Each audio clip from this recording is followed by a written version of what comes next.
Aleluia, louvado seja o nome do Senhor. Glória ao nome do nosso Deus, irmãos. Eu estou especialmente feliz nesta noite por termos liberdade, irmãos, de adorar o nome do Senhor. Às vezes a gente tem a tendência natural de transformar as nossas vidas em uma rotina. A gente acorda, vive a vida. A maioria de vocês, se você é pecador como eu, você deve ter uma rotina, uma vida comum. Tem as obrigações, talvez amanhã você já esteja pensando num monte de atividade que você tem para fazer, para realizar, e viver a sua vida. E em meio a essas rotina que a gente tem alguns bálsamos, que é quando a gente deixa a nossa vida comum e se volta para o extraordinário, que a gente começa a pensar sobre a eternidade, pensar que por mais que a gente tenha as coisas aqui, elas só fazem sentido se existe algo a mais. Por mais que todos nós almejemos talvez um conforto, algo bom, mas uma hora ou outra, todo ser humano se pega pensando na eternidade, pega-se pensando, e se eu morresse agora? Como está a minha vida? E essa reunião, irmãos, ela só faz um nível de sentido porque nós adoramos um Deus que está vivo.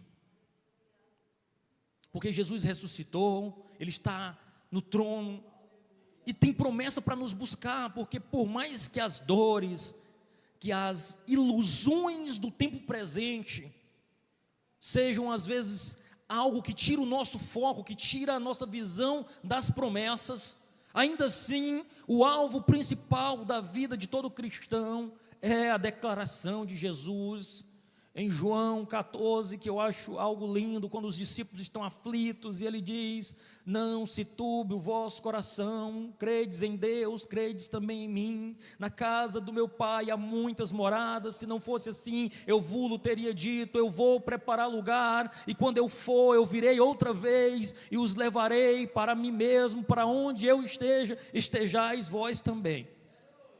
Ou seja, é para além daqui, é para além das coisas aqui. Tudo que nós fazemos é sabendo que nós temos algo a mais. E eu quero discutir com você nesta noite, em nome de Jesus, sobre esse tema, promessas e ilusões. Eu quero construir uma teologia bíblica, eu não vou reler o texto de Gênesis capítulo 13, mas eu prometo aqui a gente discutir e discorrer esse texto.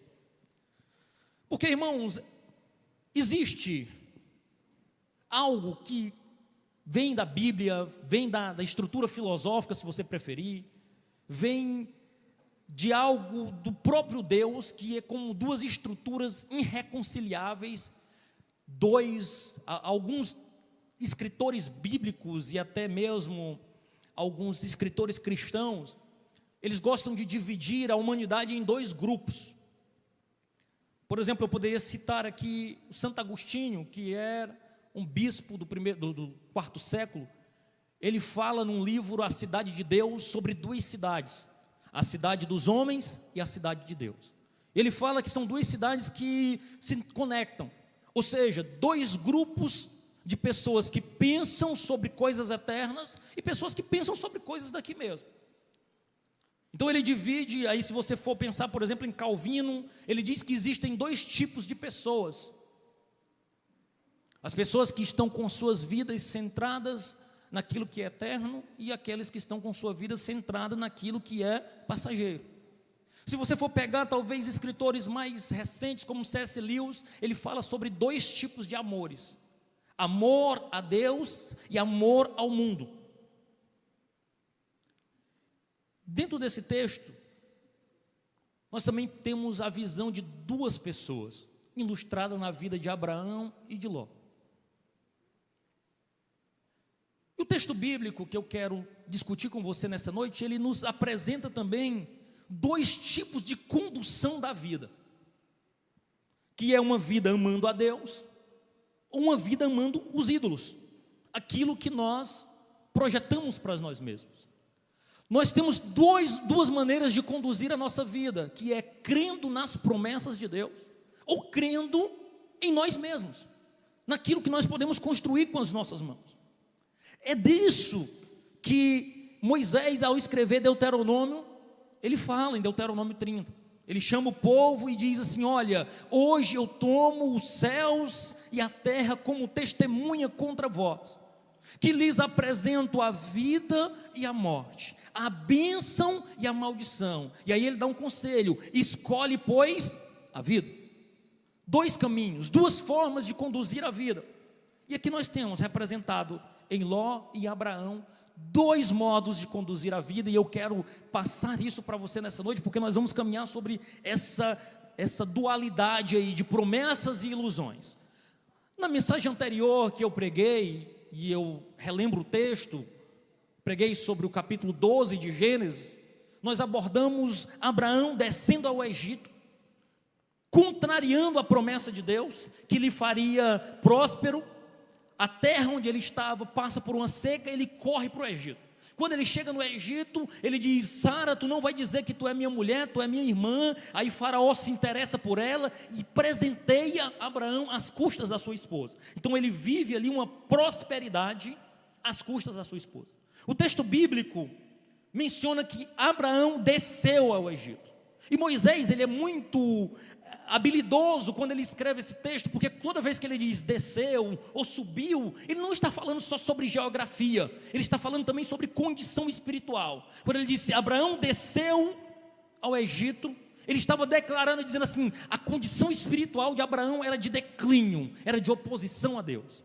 Mas nesse texto que nós analisamos hoje, a tradução diz assim que ele subiu. Ou seja, mostrando agora um progresso espiritual na vida de Abraão. Abraão sai do Egito rico, mas humilhado. E agora nós podemos observar um contraste entre a promessa de Deus e a ilusão dos seres humanos. A fé no reino de Deus em meio à cidade dos homens, prometendo a Abraão, reafirmando as promessas a Abraão, enquanto Ló é seduzido pelos seus olhos e é iludido pelas campinas do Jordão, indo em oposição àquilo que Deus projetou para ele. Irmãos, eu quero falar aqui com vocês nessa noite só sobre duas coisas: uma vida vivida pela fé ou uma vida vivida pela ilusão. E eu não quero construir uma pregação baseada na vida de duas pessoas, do tipo: olha o que Abraão fez, faça como Abraão. Veja o que Ló fez, faça como Ló. Não, eu não quero produzir uma pregação humanista centrada no homem. Eu quero produzir uma pregação aqui para que você veja o que Deus fez. Porque a Bíblia, a estrutura bíblica não é sobre mim e você, é sobre como Deus age, como Deus intervém, como Deus aciona pecadores e pela sua palavra, pelo seu projeto, Ele nos conduz para a glória do seu nome. E eu quero mostrar aqui para você 3 movimentos de Deus na vida de Abraão que glorificam o seu nome. O primeiro é quando ele tira Abraão do palácio do Egito e põe ele de volta nas tendas. O segundo é quando Deus destrói a prosperidade construída com o pecado. E terceiro, Deus reafirma sua aliança contra as circunstâncias. No primeiro ponto, quando Deus tira Abraão do palácio para as tendas, nós precisamos perceber no início do texto, logo no versículo 1, o retorno de Abraão. Diz o texto bíblico: Abraão saiu do Egito e foi para o Neguebe, ele, a sua mulher e tudo quanto tinha, e Ló com ele. Abraão era muito rico, possuía gado, prata e ouro. Moisés aqui descreve um avanço, um progresso espiritual na vida de Abraão através da sua subida. Ele sobe do Egito em direção ao Neguebe, do local aonde ele não deveria ter saído. Ele sai do palácio, da influência, contrariando as nossas perspectivas humanas, porque quem gosta de perder? Quem gosta de sair de um local de prosperidade para ir para um local que não tem prosperidade? Mas ainda assim ele sai, contrariando a lógica humana, contrariando o lucro, o benefício pessoal. Ele sai, ele regressa, ele sai do Egito e retorna para o lugar que ele nunca deveria ter saído. E aí eu acho interessante a gente perceber que quando Abraão sai do Egito, ele sai humilhado, o faraó de algum modo o expulsa. Ele não queria sair. De algum modo Deus interveio. Faraó percebeu, Deus amaldiçoou ali as mulheres ali egípcias, e Abraão foi forçado a sair. Sai rico, sai próspero, mas sai expulso. Então Deus é quem tira ele do palácio e bota ele de volta na vida nômade. Não tem a ver com a decisão dele, tem a ver com Deus agindo. E é importante que a gente saiba, que, irmãos, que a única coisa certa a fazer, quando nós deixamos o Senhor, é voltar para o lugar de onde nós nunca deveríamos ter saído. Quem sabe nesta noite você foi seduzido pelas ilusões do mundo e deixou o local onde o Senhor preparou para você. Mas quando nós estamos distantes do Senhor, irmão, o único lugar seguro é nós brodarmos e voltarmos para Ele, porque Ele é o Deus que nos recebe de braços abertos. É verdade que Abraão sai do Egito rico. Ele sai com gado, como diz o texto, ele sai com prata e sai com ouro. Ele recebe favores de Faraó.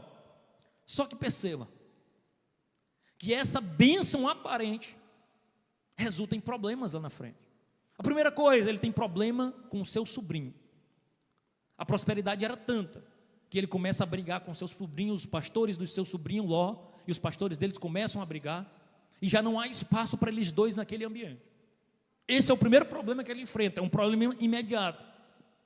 Mas alguns capítulos na frente você vai perceber um outro exemplo, um outro problema que veio para a vida de Faraó, de Abraão. E ela vem do Egito. Sara começa a duvidar da promessa de Deus e tenta ajudar Deus.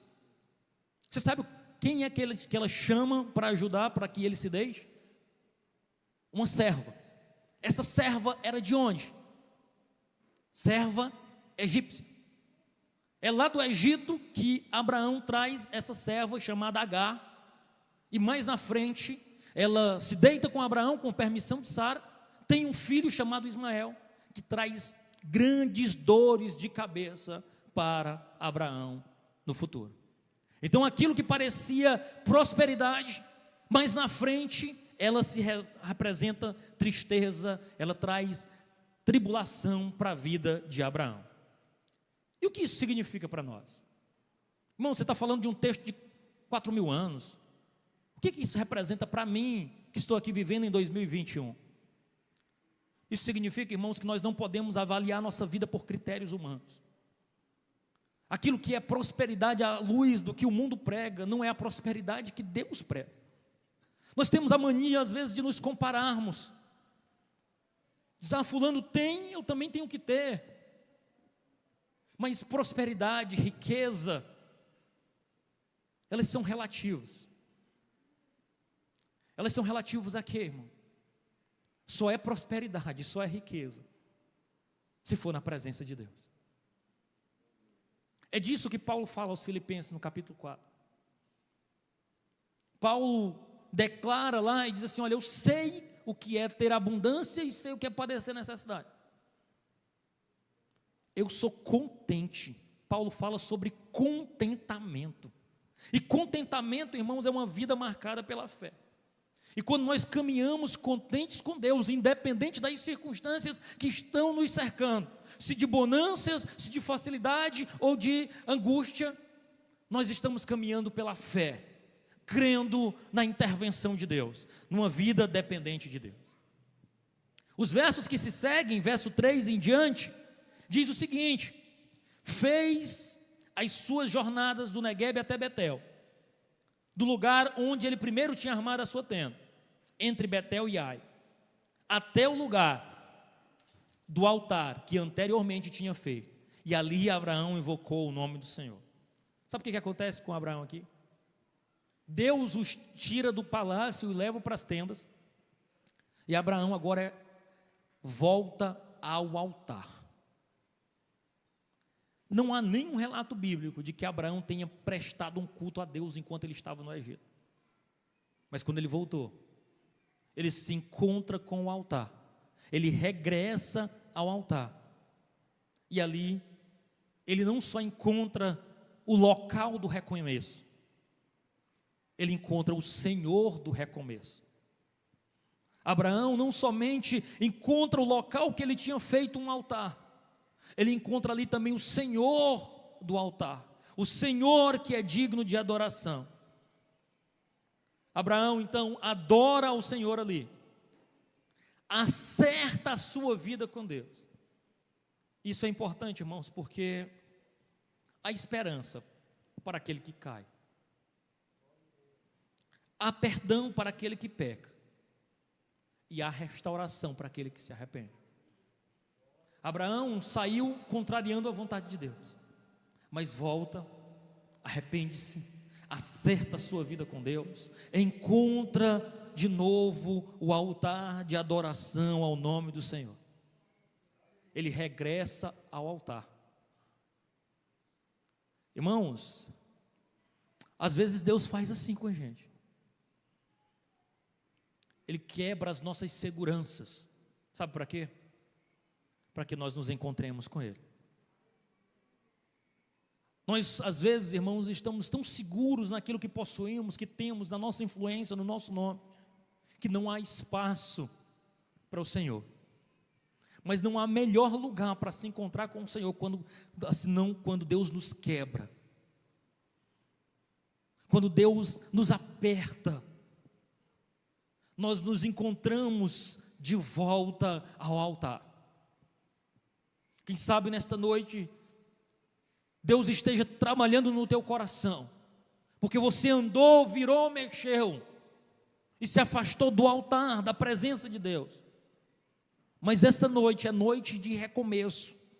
Assim como Abraão, você pode encontrar o altar de adoração ao nome do Senhor, se deparar com o Senhor novamente, se encantar com a beleza de Cristo, reacender a chama do Evangelho no seu coração. Quem sabe seja a noite de recomeço em nome de Jesus. Mas tem o segundo movimento de Deus. Deus agora destrói a prosperidade construída com o pecado. Nós podemos perceber isso em alguns pontos. O primeiro, um conflito familiar. Olha o que acontece no verso 5. Ló, que ia com Abraão, tinha também rebanho, gados e tendas. E a terra não podia sustentá-lo, porque eram grandes os seus rebanhos, os seus bens. Houve desentendimento entre os pastores de Abraão e os pastores de Ló. E nesse tempo, os cananeus e os ferezeus habitavam a terra. Então aqui nós temos 3 problemas. O que acontece? Acontece um conflito familiar. E por que acontece esse conflito familiar? O primeiro, pouco espaço. Eles tinham muitos bens para pouco espaço. Segundo, tem uma tensão. Há uma gota d'água que os pastores de um, os funcionários de um começam a desentender com os funcionários do outro, começam a brigar. E terceiro, ainda para completar, ainda tinha cananeus e ferezeus morando lá, disputando a terra, criando gado também. Então já não bastasse o espaço pouco, os pastores se desentendendo, ainda tinha gente competindo por aquele espaço. O que é feito então? Um acordo de paz. Os versos 9 em diante, o verso 8 diz assim: então Abraão disse a Ló, ou seja, estava posto a confusão, estava tendo briga entre 2 grandes homens, um tio e um sobrinho.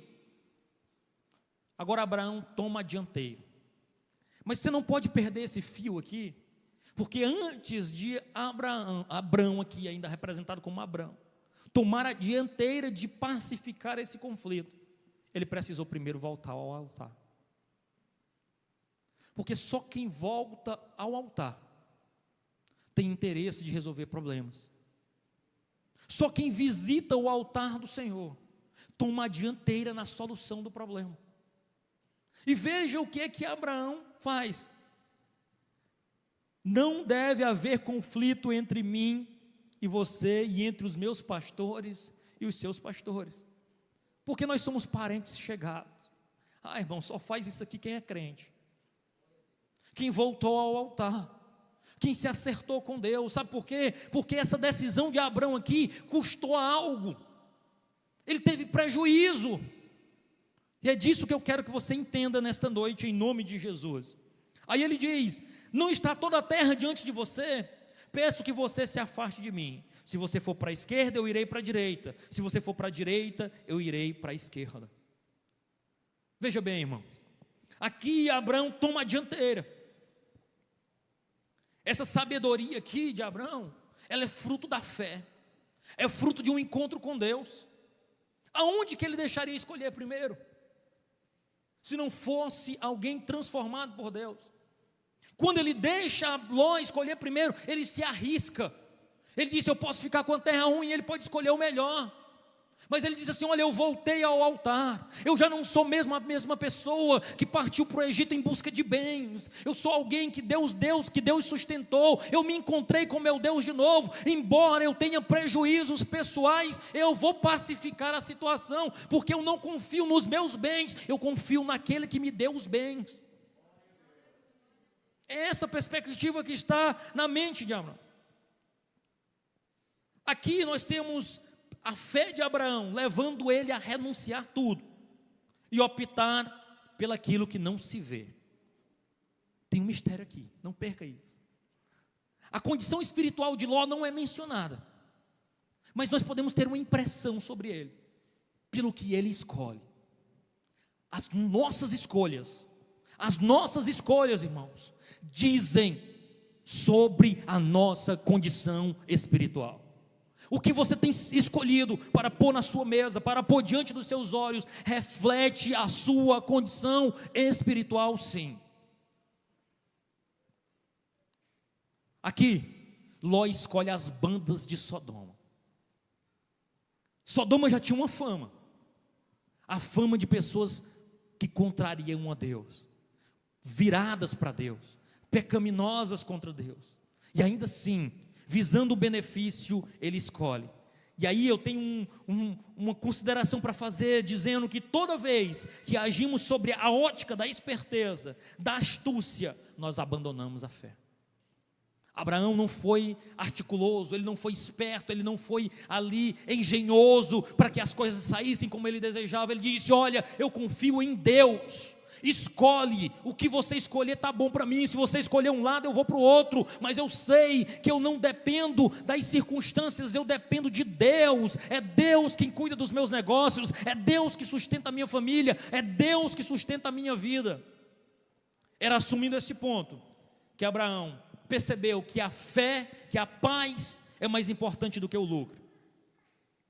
Entenda, irmãos, enquanto o seu coração desejar as coisas que os outros têm, se comparar com os outros, você não estará pronto para receber o que Deus tem para você.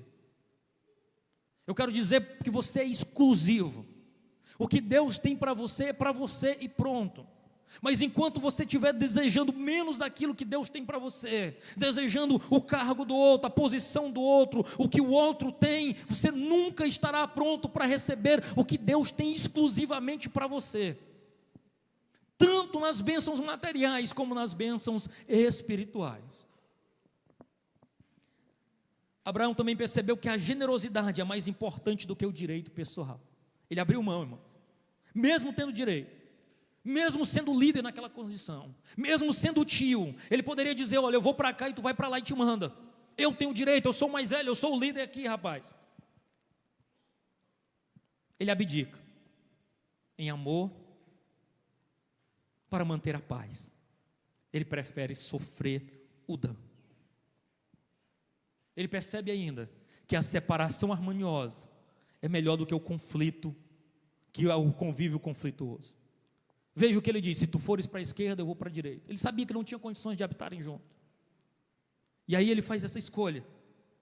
Quando o socialmente superior se humilha diante do inferior, visando preservar a paz, ele prova que é espiritualmente superior.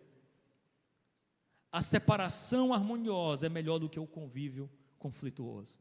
Ele percebeu que não tinha condições de viver com seu sobrinho, que ia ser briga direta, mas ele diz, olha, eu prefiro perder, para que nós consigamos caminhar juntos, você segue para um lado e eu sigo para o outro, e Deus vai nos abençoar.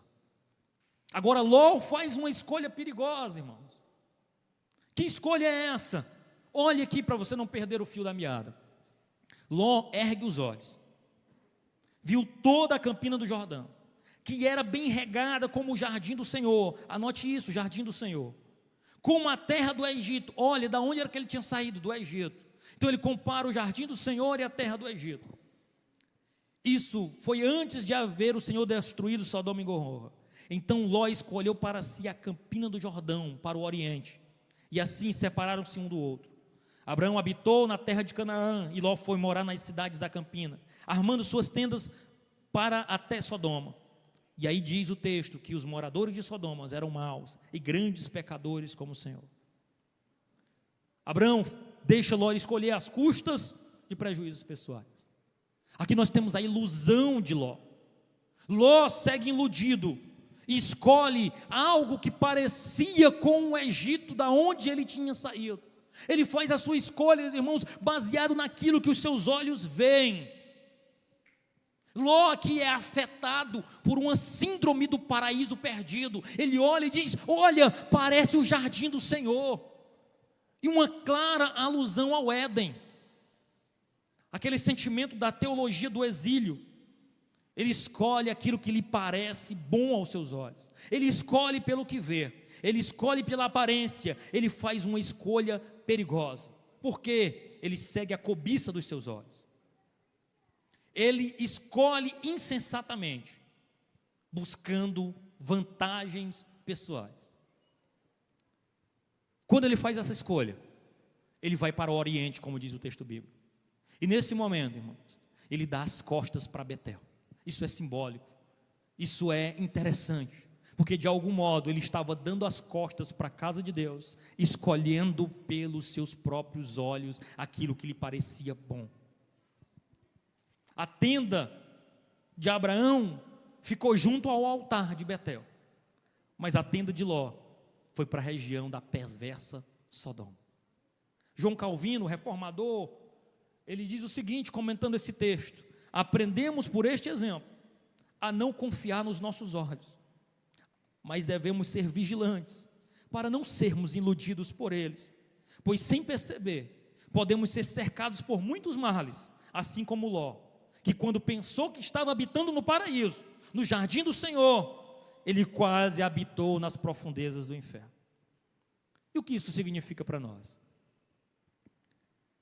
De algum modo, Ló aqui representa, irmãos, todo ser humano que busca prosperidade, que busca se dar bem na cidade dos homens, que busca de algum modo um paraíso perdido.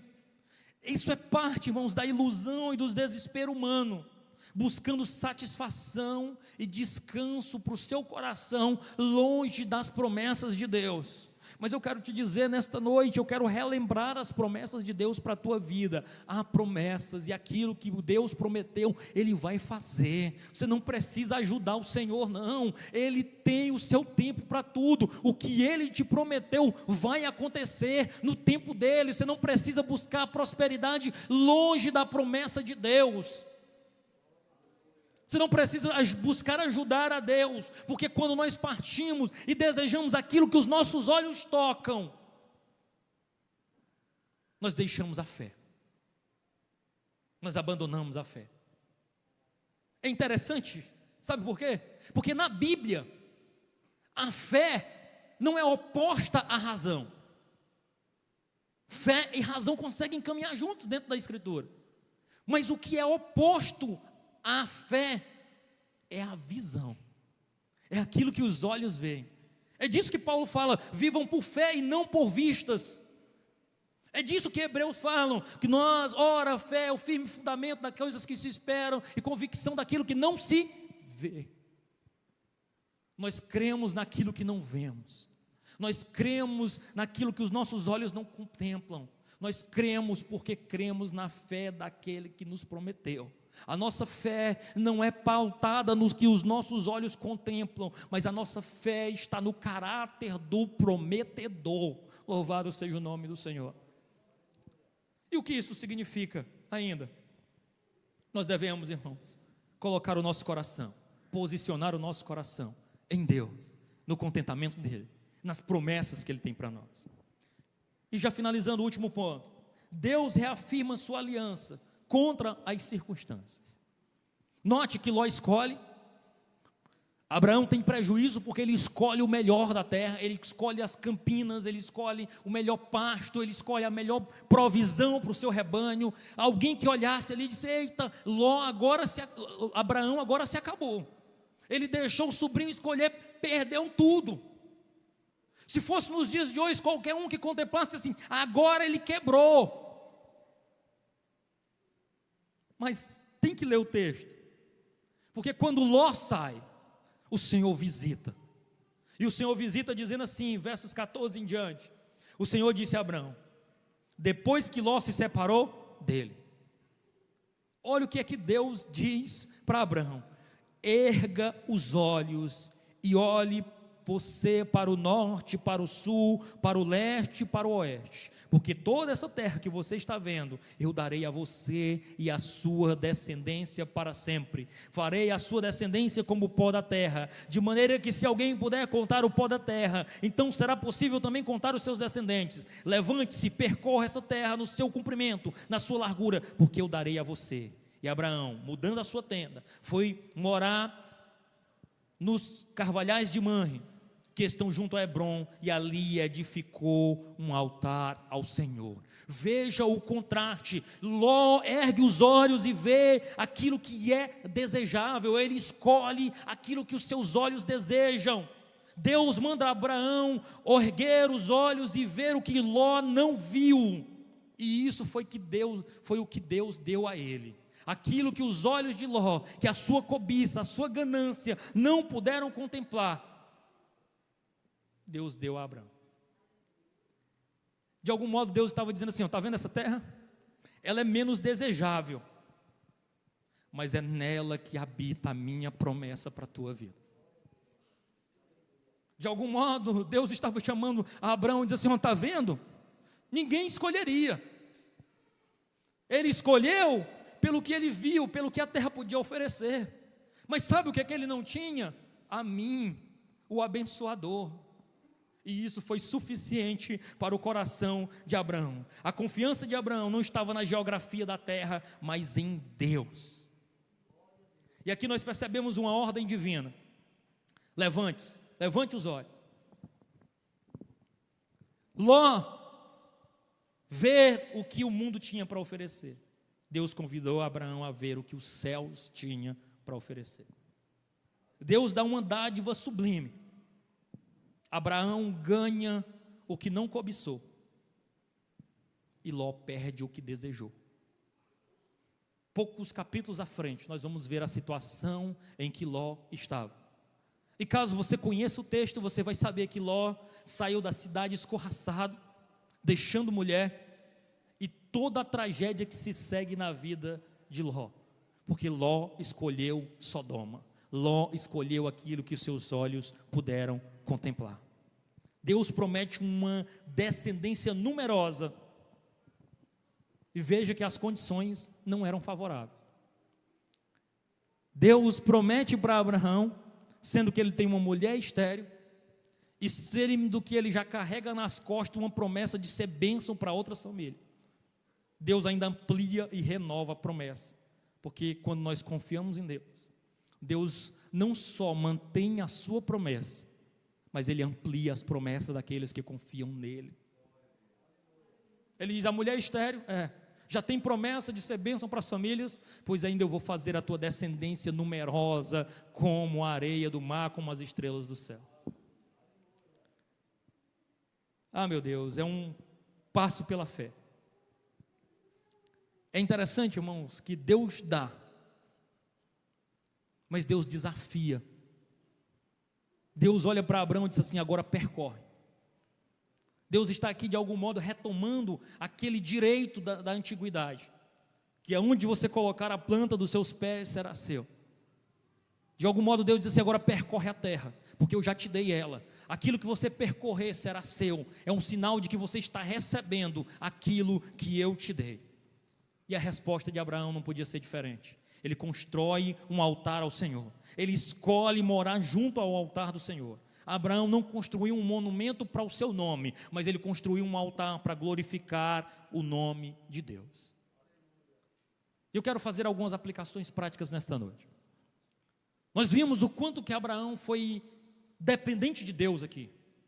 E nós corremos o risco de parar e dizer assim: olha, eu preciso ser como Abraão. Mas eu preciso corrigir a sua visão nessa noite e dizer que nenhum personagem bíblico, exceto Jesus Cristo, é modelo para nós. Abraão, de fato, escolheu pela fé. Abraão, de fato, depositou sua esperança em Deus. Mas este Abraão, assim como você e eu, era um mero homem, que acertava e errava. Nós temos um Abraão melhor, como disse Timothy Keller. Nós temos Jesus Cristo. Jesus Cristo é o nosso exemplo, porque Ele é um padrão melhor do que Abraão. Enquanto que Abraão renuncia à escolha da terra, Jesus Cristo renuncia à sua própria glória de Deus entronizado para vir à baixa terra morrer por mim e por você. Ele se arrisca muito mais do que Abraão. Abraão peregrinou na terra de Canaã sem conhecer ninguém. Jesus veio até homens caídos, que não conseguiam compreender o amor que Ele tinha por eles. Ele, Jesus, se torna bênção para todos os povos. Abraão oferece a terra para o seu sobrinho. Jesus ofereceu a si mesmo por cada um de nós. É a obra consumada de Cristo na cruz, irmãos, que nos permite viver genuinamente por fé e não por vistas. Quero deixar 3 lições rápidas para nós. Avalie corretamente as suas riquezas e as suas pobrezas. Avalie com base na satisfação em Deus. Não se compare com os outros. Não fique inquieto buscando satisfações ilusórias. Santo Agostinho, ele tem uma frase no seu livro Confissões que me marca muito. Essa frase diz assim: fizeste-nos para ti, e o nosso coração estará inquieto até que em ti repouse. A ideia de Agostinho era que nós somos feitos para Deus, e o nosso coração vai viver eternamente agitado, procurando satisfações aqui nessa terra, procurando preencher o nosso tempo, as nossas satisfações, os nossos hobbies com alegrias terrenas.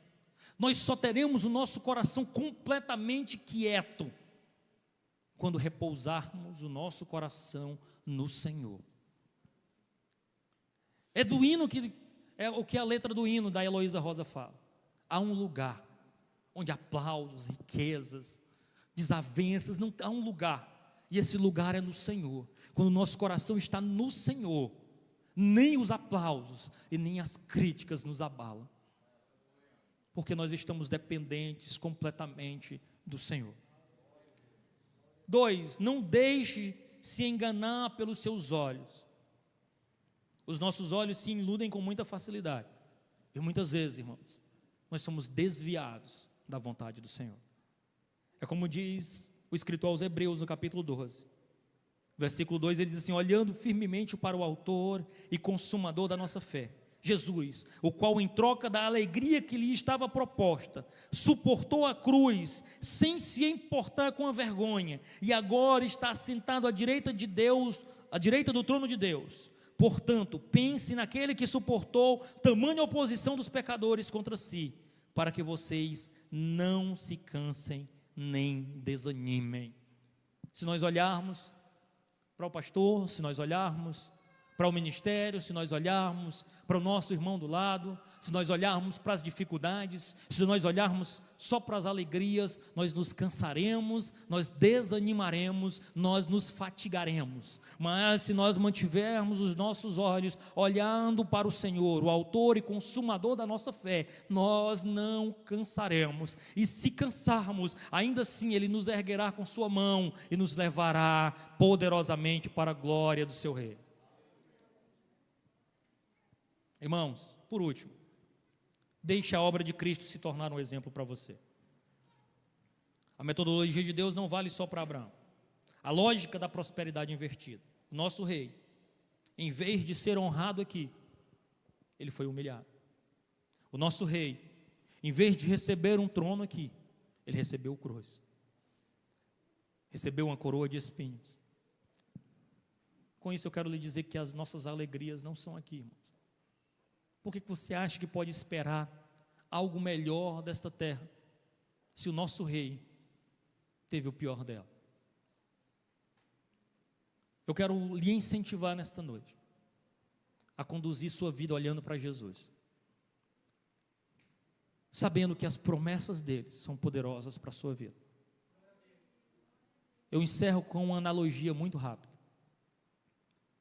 Conta-se a história, não sei se verídico ou não, mas ela serve para tom ilustrativo,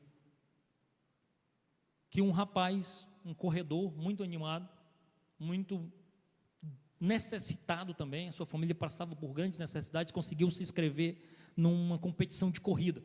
Vamos pensar aí numa corrida de rua livre, que tinha um bom prêmio.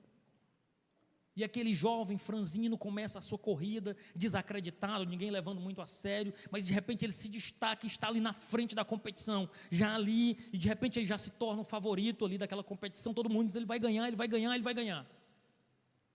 Mas alguém habilidosamente começa a jogar algumas moedas. E ele vê, e é como se ele estivesse jogando nota de R$100, vamos pensar assim. Eu digo para você que você correndo e alguém joga nota de R$100, no mínimo você olha e diminui a corrida.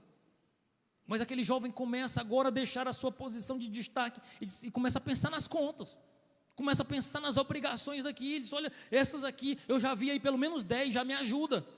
E ele começa a parar e a contar e pegar aquelas cédulas, animados com aquilo que está sendo jogado.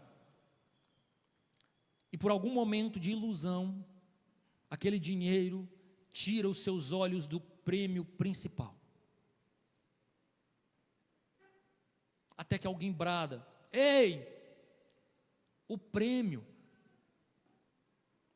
Quem sabe nessa noite eu seja a voz daquele que brada, ei, o prêmio principal.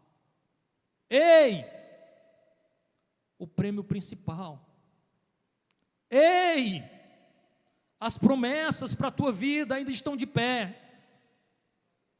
Ei, deixa as ilusões que o mundo tem oferecido de lado e se volta para o prêmio principal, porque nós corremos por uma coroa incorruptível que nos está proposta. Louvado seja o nome do Senhor.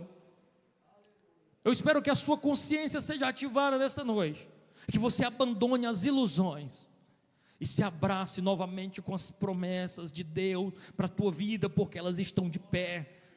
E muitas vezes, irmãos, deixa eu desmistificar algo. Quando eu digo assim, Deus tem promessas para a tua vida, você talvez já pense naquelas promessas individuais. Eita, eu vou para um lugar, Deus me prometeu que eu seria pregador, Deus me prometeu que eu conheceria até. Eu estou falando também das promessas coletivas, de que em breve, muito em breve, nós estaremos sentados no colo do Senhor, e Ele enxugando dos nossos olhos todas as lágrimas. A promessa de João 14, para que nós não estejamos com o coração turbado, mas que muito em breve nós estaremos pisando nas mansões celestiais, reinando com o nosso Senhor. Promessas para além do seu nome construído aqui nessa terra, mas que o nome de Deus seja glorificado, que o eterno seja vivificado na tua vida, que embora que aqui você seja esquecido, preterido, abandonado, esquecido pelo seu pastor, pela sua igreja, por todos que deveriam te honrar, mas ainda assim, aquele que te vê está de braços abertos, embora que você seja um anônimo aqui desta terra, mas você é conhecido nos céus. E se sua esperança for só em ser honrado aqui nessa terra, você não vive a esperança da fé em Cristo Jesus. Eu preciso que você entenda isso em nome de Jesus. Amém. Que palavra difícil, né? Eu também preferia. Se coloque de pé por bondade. E me permita orar por você,